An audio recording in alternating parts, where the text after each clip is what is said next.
Time management एक ऐसा विषय जिसे हर कोई सीखना चाहता है। टाइम मैनेजमेंट एक ऐसा विषय जिसे हर कोई करना चाहता है। हर किसी के पास एक दिन में 24 घंटे ही होते हैं, लेकिन क्यों ऐसा होता है कि कुछ लोग उसी 24 घंटों में कामयाबी की बुलंदियों को छू लेते हैं और कुछ लोग उसी 24 घंटे में अपनी असफलताओं को बैठ करके सोचते रहते हैं। आज इस वीडियो में मैं आप सबको एक ऐसा नुस्खा देने वाला हूं जो आपके टाइम मैनेजमेंट की प्रॉब्लम को आसानी से सॉल्व कर देगा। इस वीडियो को अंत तक देखिएगा और आपको अगर ये कंटेंट पसंद आए, आपको हमारी वीडियोस पसंद आए तो इस चैनल को जरूर सब्सक्राइब कीजिएगा। तो मैं विकास अग्रवाल आप सबका स्वागत करता हूं अपने YouTube channel Vikas Agrawal for health में। और आज के इस वीडियो को जो कि आपको ये सिखाएगा कि टाइम मैनेजमेंट आसानी से कैसे किया जाए, आपको मैं वो 5 कदम देने वाला हूं आज के इस वीडियो में जो आपको मदद करेगा कि आप आसानी से अपना टाइम मैनेजमेंट कर सकें और लाइफ में वो सब कुछ पा सकें जो आप पाना चाहते हैं। तो बिना किसी देरी के मैं इस वीडियो को स्टार्ट करता हूं और आप सबसे मैं शेयर करूंगा वो 5 कदम जिन्हें अपना करके कोई भी आसानी से अपना टाइम मैनेजमेंट कर सकता है। सबसे पहला कदम, डिसाइड करो कि आपको लाइफ में करना क्या है। डिसाइड करो कि आपको लाइफ में चाहिए क्या। डिसाइड करो कि आपका इंटरेस्ट किस काम को करने में सबसे ज्यादा आता है। सबसे पहले आपको ये निश्चय लेना पड़ेगा। आप जब अपना एक्शन प्लान बनाते हैं तो आप चीज़ों को व्यवस्थित रूप से करने की कोशिश करते हैं। आप अपने घर की जिम्मेदारियों को, अपने काम की रिस्पॉन्सिबिलिटीज़ को आप अरेंज करते हैं ताकि आप उन्हें प्रॉपरली और प्रॉपर टाइम में कर सकें। बट दिक्कत ये आती है जब लास्ट रात को हम बैठ करके सोचते हैं तो कई सारे काम ऐसे होते हैं जो छूट जाते हैं, जो आपको लगता है कि शायद ये ज़्यादा इंपॉर्टेंट है बाकी कामों से, इन्हें पहले करना चाहिए था। तो उसका एक ही तरीका होता है कि आपको पहले ये डिसाइड करना पड़ेगा कि आपके लिए लाइफ में इंपॉर्टेंट क्या है। जब आप ये डिसाइड कर रहे हैं तो आपको एक बात हमेशा याद रखनी पड़ेगी कि आप खाली प्रेजेंट को देख के ना चलें। हम में से अधिकतर लोग सिर्फ प्रेजेंट को देख के चलते हैं, हम लोग फ्यूचर का नहीं सोचते। फिर फ्यूचर में बैठ करके हम पछताते हैं कि हमने प्रेजेंट को सिर्फ क्यों देखा। प्रेजेंट को हम थोड़ा सा सेक्रीफाइस कर सकते हैं, कुछ चीजों को हम छोड़ सकते हैं, कुछ चीजों से हम कॉम्प्रोमाइज कर सकते हैं। But for future, for a brighter future, अगर आपको एक अच्छा फ्यूचर चाहिए तो आपको अपने चीजों को एक अरेंज्ड वे में करना पड़ेगा। कुछ चीजों को नहीं करने का दर्द आपको लेना पड़ेगा ताकि आप एक बेटर फ्यूचर बिल्ड कर सको। तो सबसे पहला कदम डिसाइड करना जरूरी है कि हमारे लिए लाइफ में सबसे ज्यादा इंपॉर्टेंट क्या है और क्या ऐसी चीज है जो हमारे फ्यूचर को ब्राइट बनाएगी। दूसरा कदम, एलिमिनेट, डेलीगेट, टेक रेस्पॉन्सिबिलिटी। सबसे पहले आपको एलिमिनेट करना है। आपको उन सारे अनवांटेड कामों को जो ज्यादा जरूरी नहीं है या फिर जिन्हें बाद में किया जाने से भी चल सकता है, आपको उन्हें एलिमिनेट करना है। होता यह है कि हम अक्सर उन छोटे छोटे कामों में फंसे रहते हैं जो कि उतने इंपॉर्टेंट नहीं होते, लेकिन क्योंकि हमारे सामने में हमारा फ्यूचर एक्शन क्लियर नहीं होता है, फ्यूचर ड्रीम्स और टारगेट्स हमारे क्लियर नहीं होते हैं, इसलिए हम उन नॉट सो इंपॉर्टेंट या फिर अनइम्पॉर्टेंट कामों में अपना काफी समय वेस्ट कर देते हैं। तो हमें सबसे पहले एलिमिनेट करना सीखना पड़ेगा। ऐसे काम जो अनइम्पॉर्टेंट या फिर नॉट सो इंपॉर्टेंट हैं, हमें उन्हें एलिमिनेट करना पड़ेगा और जो काम ज्यादा इंपॉर्टेंट है, जो एक बेटर फ्यूचर की ओर लेकर के जाएंगे, हमें उन कामों पर ज्यादा फोकस करना पड़ेगा। सेकेंड, आपको सीखना पड़ेगा द आर्ट ऑफ डेलीगेशन।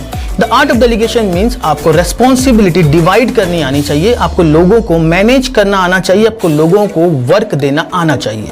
हम सारे काम खुद से करना चाहते हैं। हम एक अच्छे स्पीकर हो सकते हैं, हम एक अच्छे टीम लीडर हो सकते हैं, हम एक अच्छे टेक्नोलॉजी मास्टर हो सकते हैं, हम बहुत सारी चीज़ों में अच्छे हो सकते हैं, लेकिन हम सारी चीज़ें नहीं कर सकते।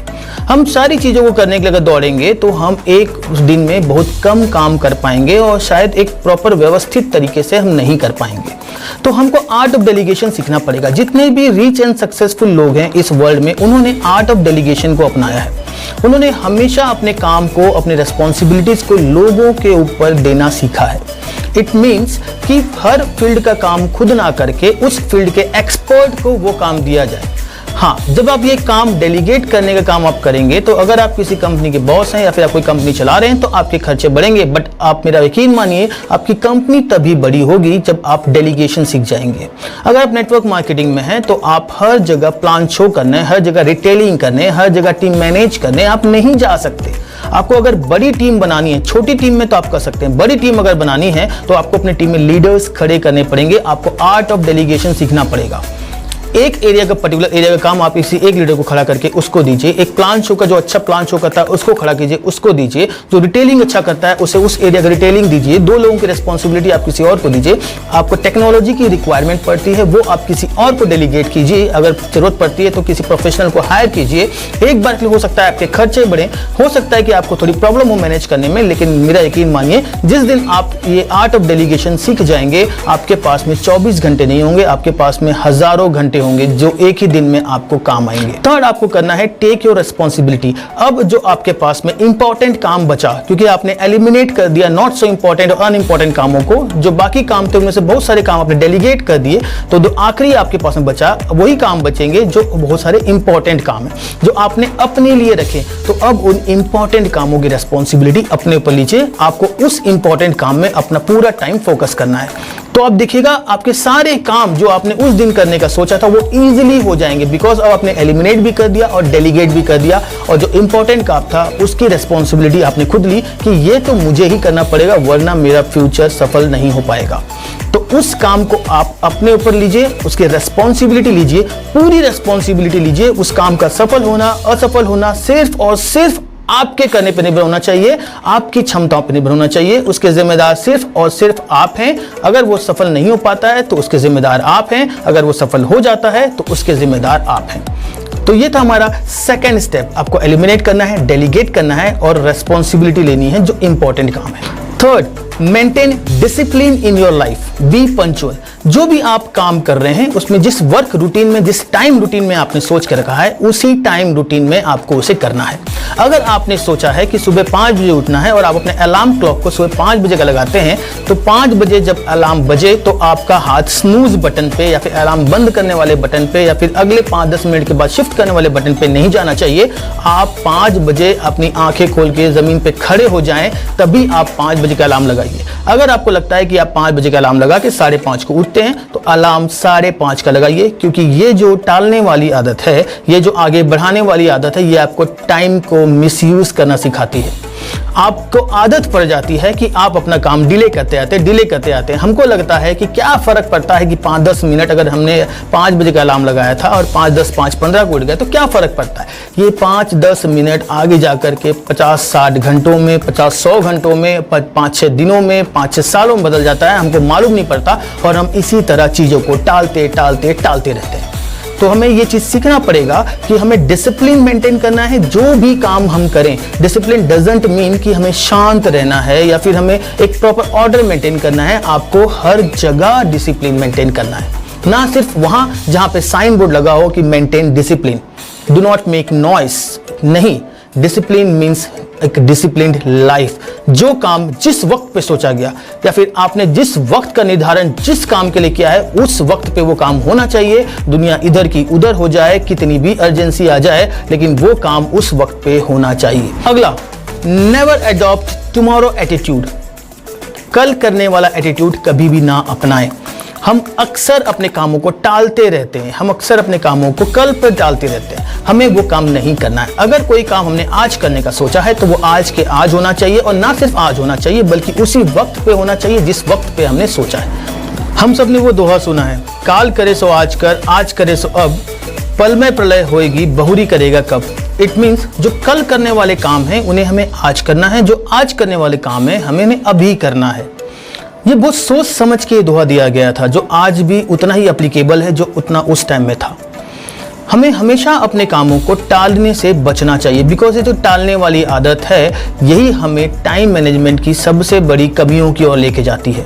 हम अपना काम टालते रहते हैं, हम सोचते हैं कि आज ये काम नहीं करते, कल कर लेंगे। इससे हमारा डिसिप्लिन तो टूटता ही है, और साथ ही में वो वाला कल जो होता है वो कभी नहीं आता। हम महीने के 31 दिनों में 31 तारीख की लास्ट को रात को 12 बजे बैठ करके अपने टारगेट पूरा करने के ऊपर सोचते रहते हैं। फिर हम सोचते रहते हैं कि वो जो काम उस समय छूट गया था वो काम को हमें कर लेना चाहिए था। वो काम अगर उस समय हो जाता या फिर अगले दिन हमने कर लिया होता तो शायद हमको इतना ज़्यादा परेशान ना होना पड़ रहा होता। लेकिन मेरा यकीन मानिए कि ये होते ही रहेगा जब तक हम काम को कल टाल देते हैं, बिकॉज कल कभी नहीं आता। कल कभी नहीं आता। आज का जो काम है वो आज ही हो जाएगा। अगर आज आपको 5 काम करने थे, आप 4 काम कर पाते हैं, तो 5वां काम आपने कल पे टाल दिया। आप चाहेंगे कि कल वो 5वां काम हो जाए, लेकिन वो 5वां काम उस अगले कल में भी नहीं होगा, उसके अगले कल में भी नहीं होगा, उसके अगले कल में भी नहीं होगा, और ना ही उस महीने की आखिरी 31 तारीख तक होगा। ना तो वो 5वां काम कभी हो पाएगा, ना ही वो कल कभी आएगा, और ना ही आपका टारगेट कभी पूरा हो पाएगा।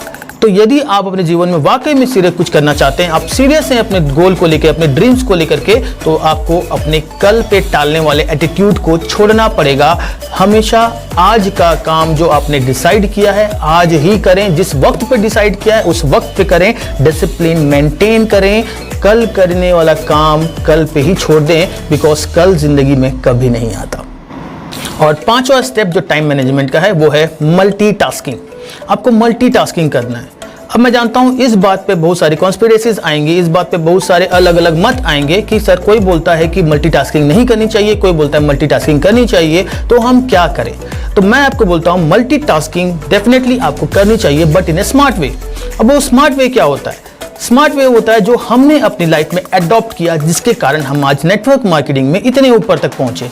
और वो ये था कि हम जब दूसरे काम करते थे, जब हमारा दूसरा जॉब या प्रोफेशन हम लोग अपना रखे थे, जिसको हम लोग दिन भर अपना समय देते थे, हम उस समय में भी नेटवर्क मार्केटिंग करते थे। हम करते क्या थे? हमको जहां लोग मिल गए, घर पान ठेला हो गया, किराना दुकान हो गया, रोड हो गया, ऑफिस हो गया, कुछ भी हो गया, तो हम वहीं पे उनको अपना प्लान दिखाना शुरू नहीं करते थे। हम उनके पास में सूचना छोड़ते थे, इंफॉर्मेशन छोड़ते थे कि हम ये भी करते हैं, और अगर आप इंटरेस्टेड हो तो हम इसके बारे में बैठ के बात कर सकते हैं।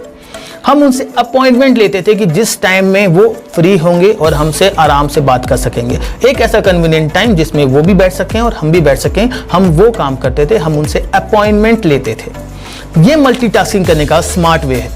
आपको कहीं भी खड़े होकर के, आप जब नेटवर्क मार्केटिंग में हैं, आप अपने दूसरे जॉब और प्रोफेशन के साथ में आप नेटवर्क मार्केटिंग कर रहे हैं, तो कभी भी अपने बिजनेस के प्लान को रोड में या फिर किसी ऐसी जगह पे जहां पे आप सिर्फ 5-7 मिनट के लिए रुक रहे हैं, या फिर जहां पे बहुत ज्यादा नॉइज है, जहां पे बहुत ज्यादा डिस्ट्रैक्शन है, आप वहां पे शेयर मत कीजिए। अपने बिजनेस को बड़ा दिखाइए, आपका बिजनेस छोटा नहीं है। अगर आप वाकई में अपनी कंपनी को बड़ा मानते हैं, नेटवर्क मार्केटिंग को बड़ा मानते हैं, जो आपको मानना चाहिए, बिकॉज ये फ्यूचर का सबसे बड़ा रिक्वायरमेंट है, फ्यूचर का सबसे बड़ा जॉब होने वाला है ये, तो अपने काम को लोगों के सामने में बड़ा दिखाइए। कभी भी ऐसी जगह प्लान मत दिखाइए जो कन्वीनियंट नहीं है, या फिर जहां पे सामने वाला आपको अधिक समय ना दे पाए। हड़बड़ाइए मत, सामने वाला आज नहीं तो कल आपके बिजनेस में आएगा, आज ही इसको लाने के लिए मत मरिए। आपको अपना काम पूरे ईमानदारी से और एक प्रॉपर डिसिप्लिन्ड वे में करना है, आप निश्चित ही सफलता पा सकते हैं। तो मल्टीटास्किंग कीजिए। आप जो भी काम कर रहे हैं, आपको किसी ने नहीं रोका है, आपको 2 काम 3 काम एक साथ करने के लिए किसी ने नहीं रोका है। जो इंपॉर्टेंट काम आप कर रहे हैं, इंपॉर्टेंट काम के साथ में ये जो दूसरा इंपॉर्टेंट नेटवर्क मार्केटिंग है, आप सिर्फ इतना कीजिए कि लोगों से जिनसे आप अपने दूसरे काम के लिए, पहले काम के लिए बोलना चाहिए, जॉब या प्रोफेशन जो भी आप कर रहे हैं, बिजनेस कर रहे हैं, जो भी आप करते हैं, आप उससे जिन लोगों से आपकी मुलाकात होती है उनके पास में एक अच्छी इंफॉर्मेशन छोड़ दीजिए। हो सके तो कुछ वीडियो के लिंक्स उनके साथ में शेयर कर दीजिए, कुछ डॉक्यूमेंट्स हैं, कुछ बुकलेट्स हैं, कुछ प्रोडक्ट्स हैं, आप शेयर कर सकते हैं, तो वो उनके साथ में शेयर कर दीजिए, उनको सस्पेंस में छोड़ दीजिए, और उनसे फिर एक अपॉइंटमेंट ले करके उनसे मिलिए, और वहां बैठ करके आराम से इन बातों में डिस्कशन कीजिए। ये होगा स्मार्ट वे ऑफ मल्टीटास्किंग, जिससे आप इजीली अपना काम कर पाएंगे। तो ये थे वो 5 स्टेप टाइम मैनेजमेंट के, जिसे अपना करके आप अपने दिन के 24 घंटों को कई हजार घंटों में कन्वर्ट कर सकते हैं। ये वो नुस्खे हैं, ये वो स्टेप्स हैं जो हम अपनी जिंदगी में अपना चुके हैं, या जिन्हें हम लगातार सीखते आ रहे हैं, अपनी लाइफ में अप्लाई करते आ रहे हैं, जिससे हमको रिजल्ट्स मिल रहे हैं। इस चैनल में आपको हमेशा वही कंटेंट मिलेगा जो हमारी लाइफ के साथ में हो रहा है, जो हम अपनी लाइफ में देख चुके हैं। आपको कभी भी ऐसा कंटेंट नहीं मिलेगा जो किसी दूसरे स्पीकर को देख करके खाली बनाया गया हो, जिससे किसी वीडियो को देख करके बनाया गया हो, बिकॉज इस चैनल का उद्देश्य पॉपुलैरिटी नहीं है, इस चैनल का उद्देश्य है एजुकेशन। एक सही दिशा में एजुकेशन जो हम आप सबको देना चाहते हैं, एक सही दिशा में सफलता जो हम आपके साथ में बांटना चाहते हैं, एक सही काम करने का तरीका जो हम आपके सामने लाना चाहते हैं। हमारी सारी दुआएं और शुभकामनाएं आपके साथ में है। इस चैनल के वीडियोस अगर आपको पसंद आ रहे हों तो आप इस चैनल को सब्सक्राइब जरूर कर लीजिएगा, ताकि हमारे हर नए वीडियो की नोटिफिकेशन आपको मिलती रहे और आप कभी भी नए तरीकों से छूट ना पाएं, वंचित ना रह पाएं। क्योंकि हम तो ऐसे वीडियोस लगातार लेकर के आ रहे हैं। फ़र्क ये पड़ेगा कि कुछ लोग देखेंगे जो शायद सफल होने की राह पर चल पड़ेंगे, और कुछ लोग नहीं देख पाएंगे तो शायद असफलता की राह पर चल पड़ेंगे। शायद वर्ड मैंने सफलता की राह पे भी लगाया था, वो इसलिए लगाया है क्योंकि सिर्फ हमारी एजुकेशन से कुछ नहीं होगा, आपका कमिटमेंट होता है वो 70% मैटर करता है। 30% तो आपको एजुकेशन काम आएगा, वो आपको राह दिखाएगा, वो वर्किंग प्रोसेस दिखाएगा, मेथोडोलॉजी दिखाएगा जिससे आप सक्सेसफुल हो सकते हैं। बट 70% तो आपको कमिटमेंट करना पड़ेगा। कितना परसेंट कमिटमेंट आप करने को तैयार हैं, उतना परसेंट सफलता आपका वेट कर रही है। और हम सब ऐसे वीडियोस लगातार आप सबके सामने लाते रहेंगे। ये चैनल लगातार आपको एडुकेट करते रहेगा और आपके साथ बना रहेगा जब तक आप हमारे साथ बना रहना चाहें। तो मैं विकास अग्रवाल आप सबसे इस वीडियो में विदा लेता हूं, और मुलाकात होगी आप सबसे फिर से एक नए अमेजिंग एजुकेशनल वीडियो के साथ में, जो आपको सफलता की राह पे चलने में मदद करेगा। तो मेरा आपसे ये वादा है कि हम कंधे से कंधा मिला के चलेंगे और एक निश्चित ही बड़ी सफलता की ओर अग्रसर होंगे। तो मेरी सारी शुभकामनाएं आपके परिवार और आपके साथ में है। आप सब सफल हों, अपने परिवार को एक खुशहाल जिंदगी दे पाएं, और हर कोई एक नए भारत के निर्माण में अपना योगदान दे पाए। तो मुलाकात होगी अगले वीडियो में। तब तक के लिए जय हिंद, जय भारत, जय हिंदुस्तान।